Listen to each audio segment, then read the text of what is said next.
says the sound level meter shall be used with the fast meter response and sampling frequency of 1 sample per second. I would like to propose that that's 10 samples, because when you take that sine or cosine curve of sound, 1 second could get low, it could get high. If you take 10 samples in a second, you're going to get a better representation of what the noise is. And my understanding that that's not out of the question, that that's a reasonable amount to get an accurate reading.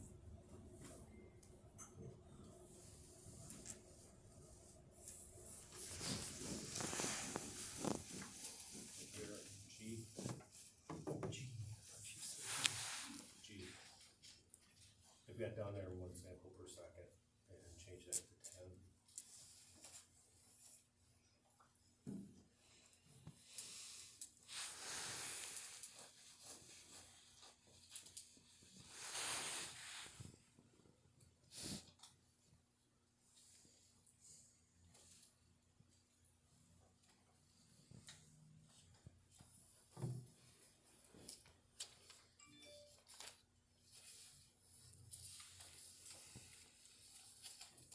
Everything else good?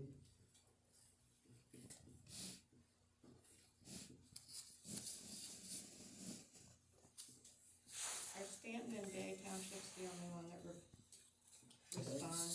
Six Lakes, I think Six Lakes is part of, like up on Lake.com, I think. Because, I mean, Right. don't So we, we should add Six Lakes probably, I think they get, over towards Lake.com, that northwest corner, I think they cover that, I think. because I thought we talked about that we paid 3 entities, 2 townships and the city. We should add. What is that?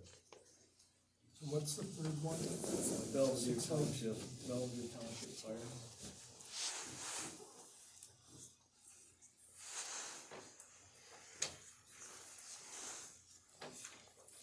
In that same paragraph, the fourth line from the bottom, where it says status of the training of the township fire department, I'd suggest just deleting the word township, since we're dealing with several fire departments.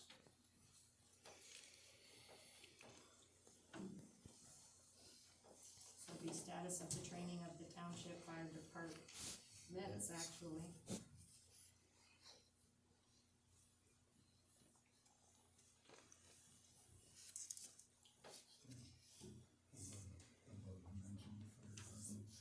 The Stanton would be, is not listed as a township.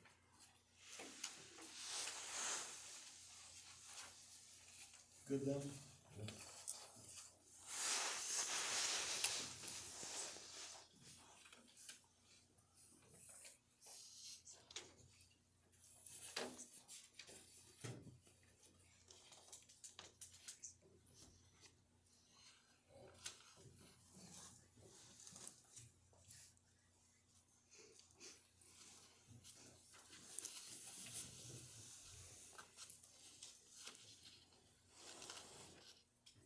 Under paragraph 7,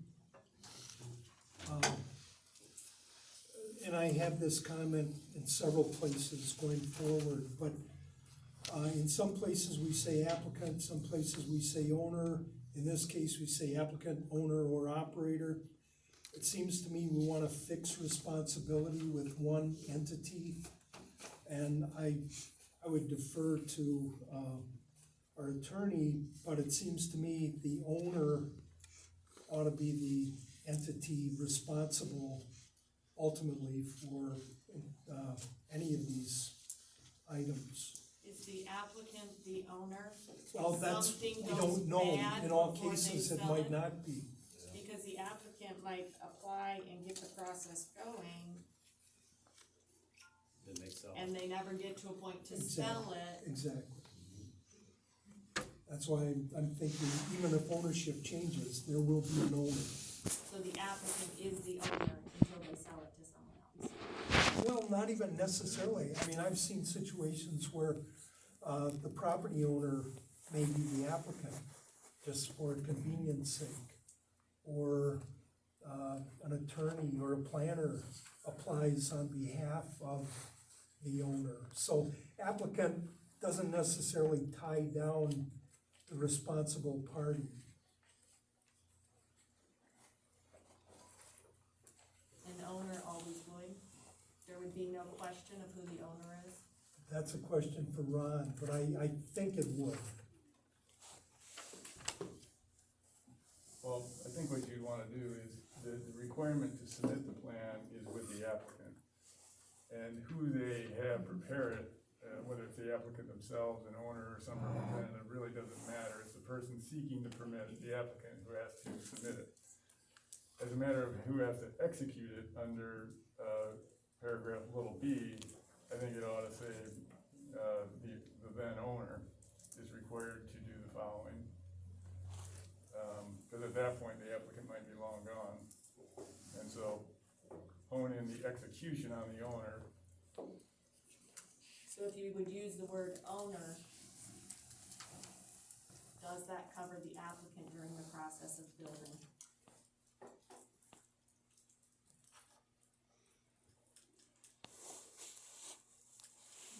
Well, You know, like, we watch houses sometimes get started, and they don't get finished because the person doesn't have enough finances or whatever to finish, and then there it stands, and so who's responsible? The builder, the owner of the property, the bank that gave the loan, when it comes time to deal with something that's falling down. So if a project gets started, and there are parts around and that, and a company goes belly up, Well, that's what I'm trying to get at, is we wanna fix responsibility and not say A, B, or C. right, Cause they'll all point to the other one. if you and. well, you could say that, the applicant, owner, and operator shall be jointly and severally liable to do the following.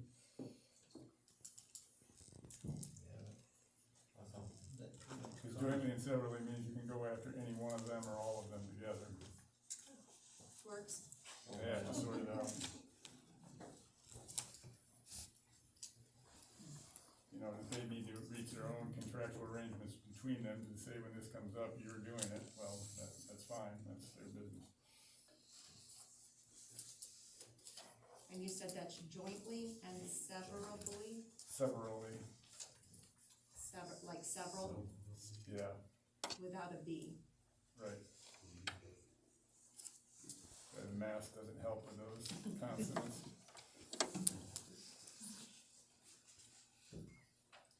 So anywhere we have that applicant, owner, or operator, is that gonna be a change that just should automatically be made? Well, I, not necessarily, I mean, almost all of these things are necessarily the applicant, because they're pre-approval items. It's only when you get into post, approval that becomes relevant, that it may change.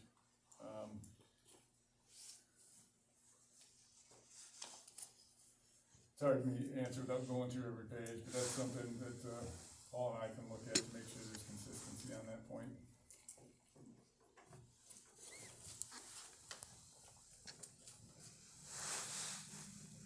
If they were sold off, you'd have to be an applicant. Good question. The application would have already been The done. application, if it's sold. Yeah, but it's to the applicant, maybe commissioner later or something, or to the fallback, and then applicant is, you know. That's what I'm saying, by using that they're all jointly and severally liable, you can go after any one of them. And if it's the applicant says, hey, I'm out of this, I sold all my interests, well, that's fine, then you needed to have reached your contractual arrangements with the new owner that they're responsible, and so you go after them. Let me get clear. Yeah. Alright. Good on that then? Alright, 33. Under B3, where we have a blank, I'd suggest, components to a depth of not less than 6 feet. That's consistent with what we've said and, earlier provisions. Yeah, they were talking 4 at one time. That's still. How deep do they go? I don't know. And how big an area is that ball? 14 feet down. That's what he Minimum, probably. I think the earlier Depending on the size provisions said tower. they have to remove at least down to 6 feet. And If depending on the there's size anything of the deeper, swept area. they have to bigger note the that swept area, on the the more force deed there is on that Yeah. tower. and locate it specifically. Yeah, we put that in, Right. last time, yeah.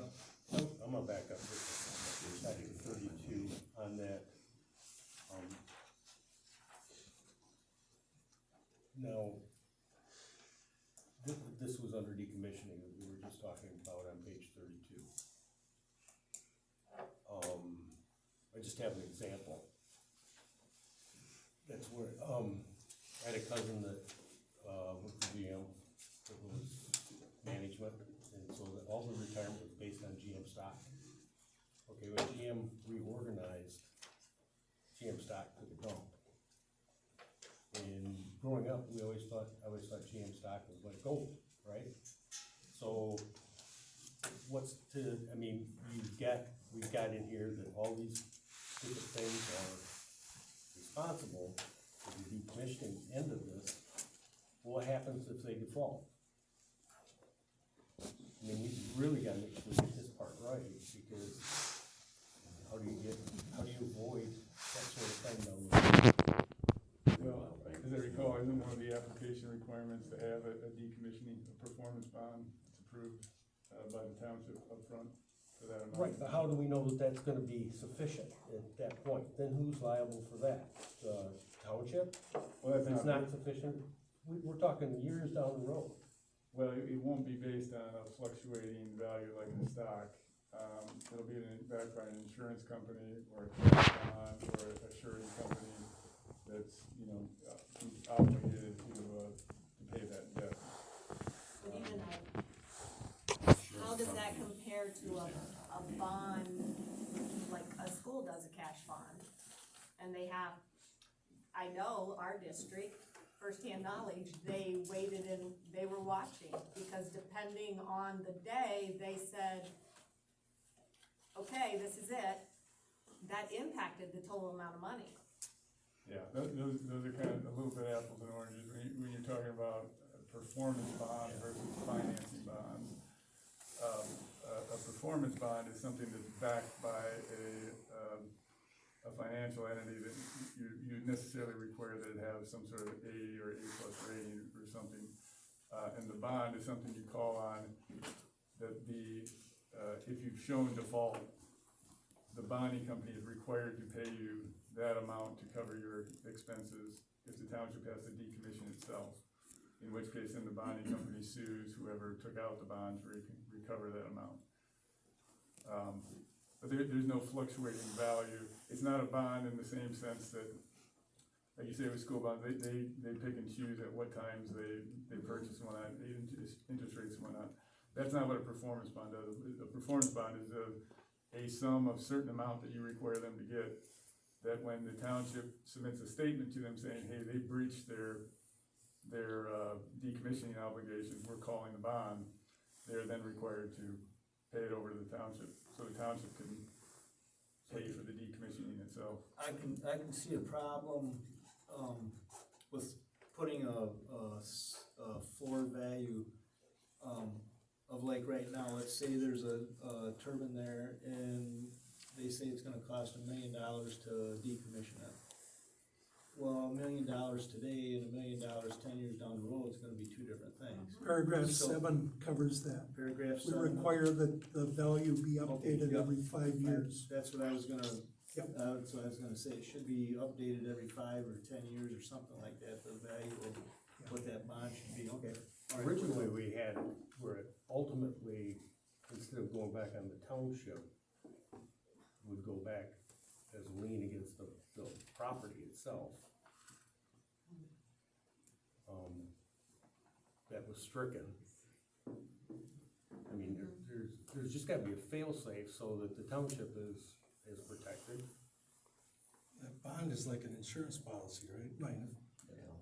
Yeah, I agree with that, but we have no idea what happens down the road. That's like that thing with a reference about the GM stock. I mean, that was like unforeseen. It's like the A-plus bond sold to Ireland and collapsed them because they were defaulted, they were no good. And if all these, So these are not the same things.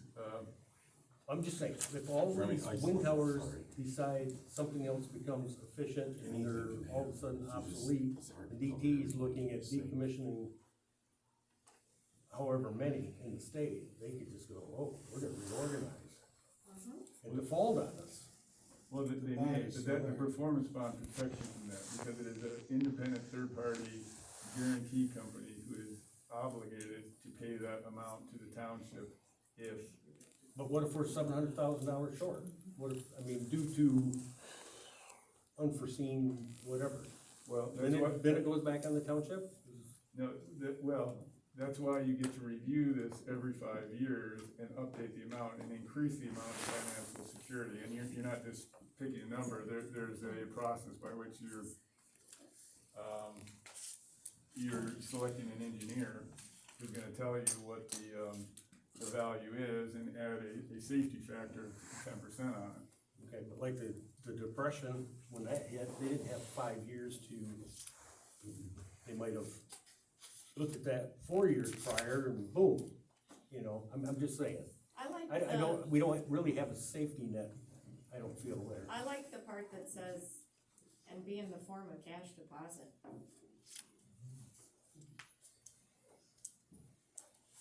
I realize that's way back, but in the, Well, it's page In the- 33, paragraph C as well, is where it's written out. It says, the security shall be licensed in the state of Michigan and be in the form of cash deposit. And then it gives these other ors, and we had talked about for quite a few years of cash deposit is cash deposit. And what you're doing is when you reevaluate it, if they have to add more, they have to add more.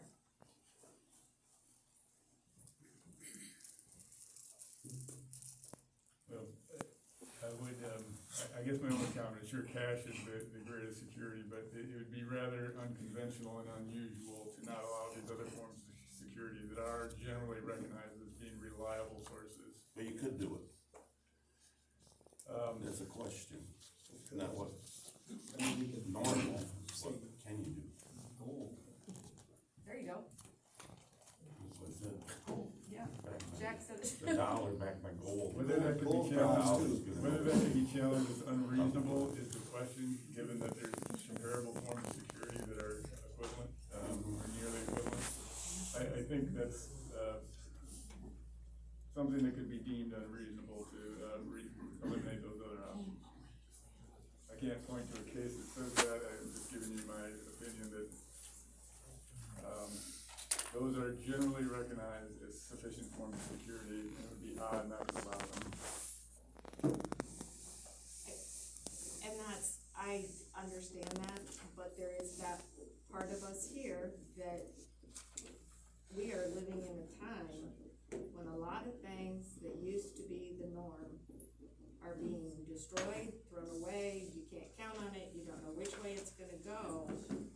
And we do know these have a limited life of about 20 years. And they might be even less than that as new technology is discovered and they're not producing what they should and they just end up sitting there still. And that's where I understand past practice, but I've lost some faith in a lot of past business practices.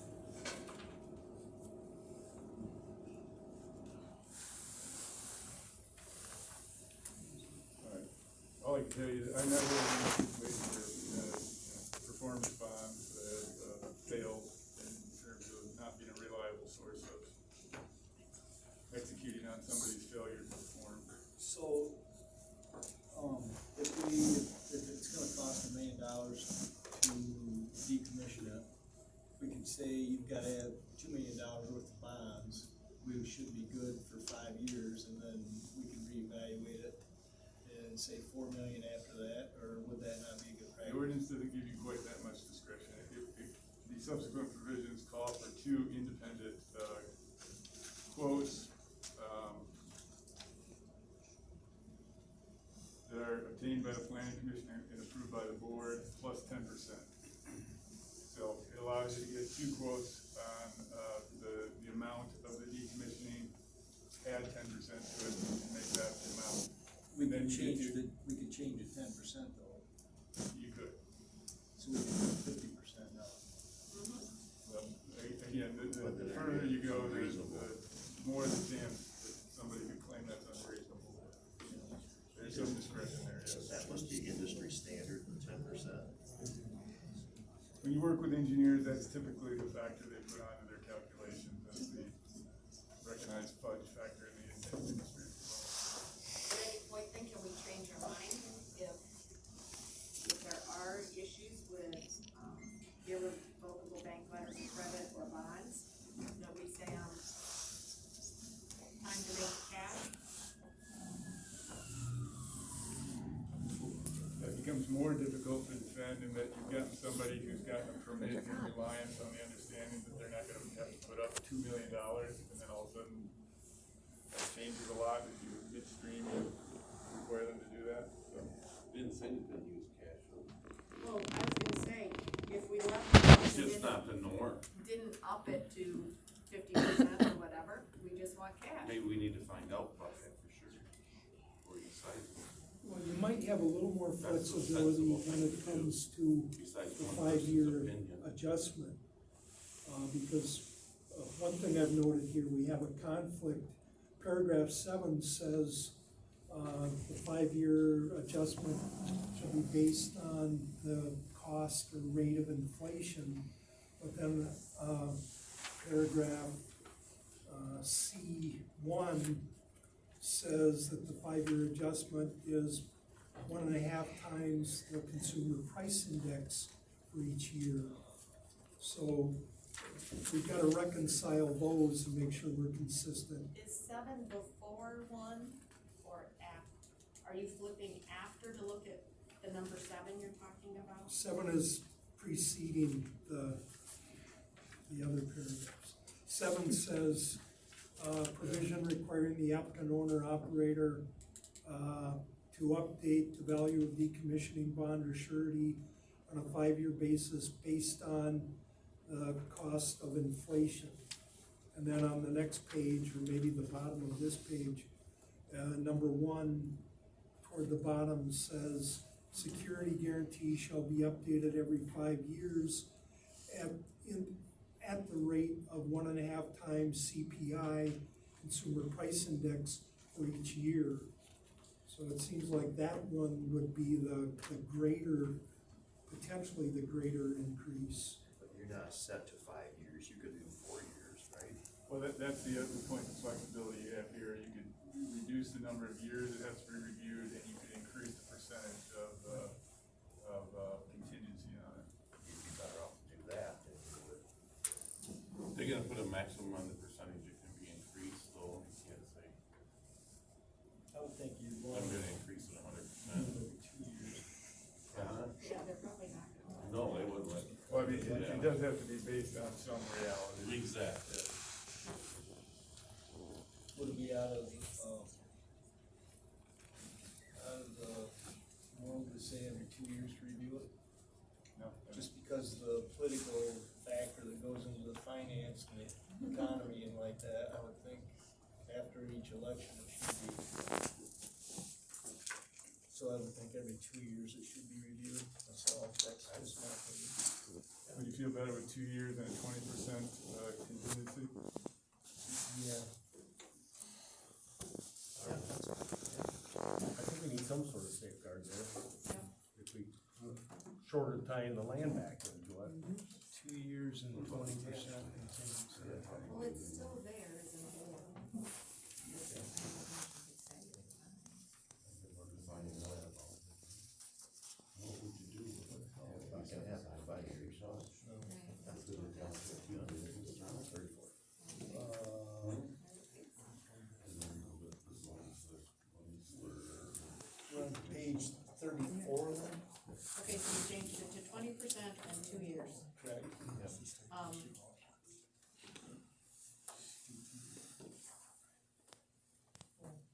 And as Paul says, we'll reconcile that with the page before, because that's the more conservative approach, the 1.5 times the CPI as opposed to saying just inflation. Yeah, cause you don't know, they can put it in, but you don't know what environmental issues may come about later. Commission either. And it could be astronomical, things change, so. That's something that, There's so many variables. that's something that the owner themselves and their insurance companies are gonna pay for, that's a obligation independent from their decommissioning, and that's what a bond gives you. The owner can't say, well, I can't pay for decommissioning because I've got this environmental problem to clean up. If they say that, that's a breach, and you can submit written notice to the surety company saying they're refusing to decommission, so we're calling the bond. And then the bonding company will pay the township directly for the decommissioning. But we gotta make sure it's all covered. That's where I'm, Well, I know, there's just two separate questions being answered. I know, I just know a lot of gas stations went out, that all of a sudden, Marine oil over here, they had to dig out all that stuff. Now, whatever the cost was to go out of business was immaterial. It's the cost afterwards, and that's where I don't know if we're getting enough. If you said 2 independent quotes, yeah, that all sounds really good. But ultimately, if we end up short, who's responsible? It should be up to the planning commission. Well, it's back on the owner, and you're right, if they're insolvent, then Cause it would affect roadways. it's a problem, but, so that's why we have these conservative figures of 20% and reviewing it every 2 years. We have had that before the roads and stuff. Page 34. I have a question, just I'm not finding it. Do we have a statement somewhere in here that says when decommissioning has to begin? I thought we had something that if a tower was not in use for a It's in certain there amount of somewhere. time, There's is 12 that, 12 months of an activity, it's in, section,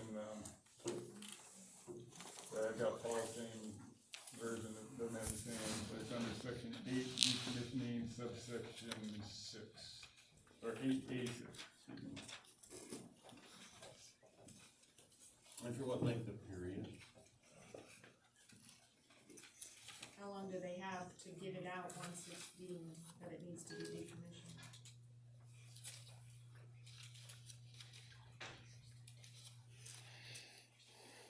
I think there should be something in there that could be extended by the planning commission. We had that in there somewhere. Do we have a right to do that? Yeah, that's something that could be tightened up. From environmental factors.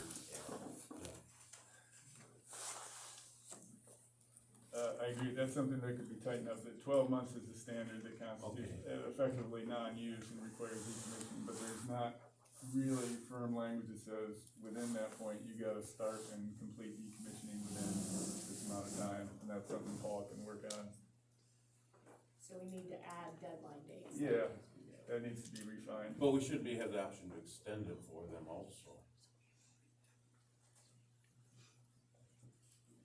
Because there's been environmental factors where roads have been completely flooded, and we wouldn't want everything destroyed. It should be up to the planning commission to extend that, We possibly. can certainly do that. Except that, Because you could do more harm than good by, if there's a Yeah. deadline and you just tear everything to pieces. but it also But says they have the they're fixed responsible for responsible for all that. repairing anyways, so. Kind of like frost. But why walls in have to spring. repair it all Yeah. and do all that if we could give them a couple more months? Alright, so I'm not we'll tighten great up, at extending it, but it makes sense. Sense to do it. we'll tighten up then the triggering point of when decommissioning has to start and end, but give the planning commission discretion to extend deadlines in appropriate circumstances.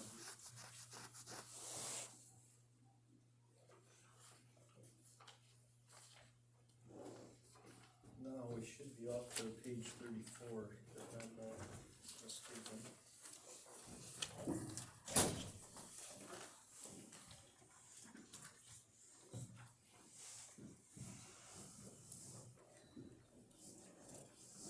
Number 4, where it says remove all roads and driveways by either the township or the property owner.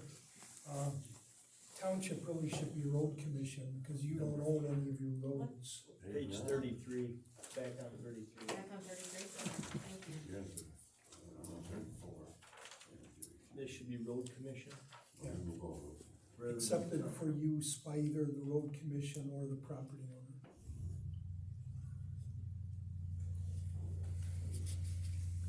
Because we were told all of our roads, we don't have township versus county, we're all county. Correct.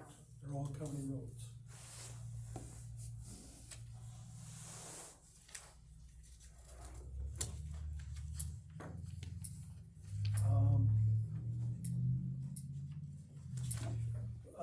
On that same page, paragraph 5, site restoration, where it says restoration, at the last sentence, restoration must be completed within 90 days of abandonment.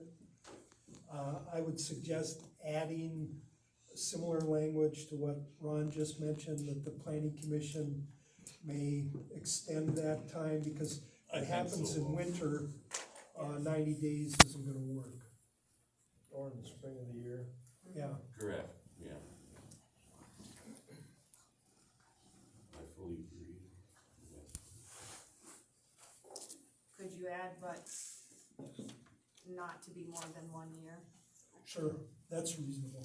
Could even say not more than 180 days. It depends. Yeah, I would think a year, Okay. you know, that if you're gonna extend it, they can't, Yeah, cause We've seen 180 weather days, issues all over the country that Yeah. can't. be 180 done in days might be 180 pushing it if they start decommissioning Yeah, at this time of yeah, year, and yeah. then spring, the frost law, so 1 year, like Cindy said. Remember the fall rain, it was 66 out and everything was wiped out. everything. Anything else on 33? Just clarification on paragraph C, third line, it says include proof of financial security in effect before permit is approved. Are we talking about the special use approval?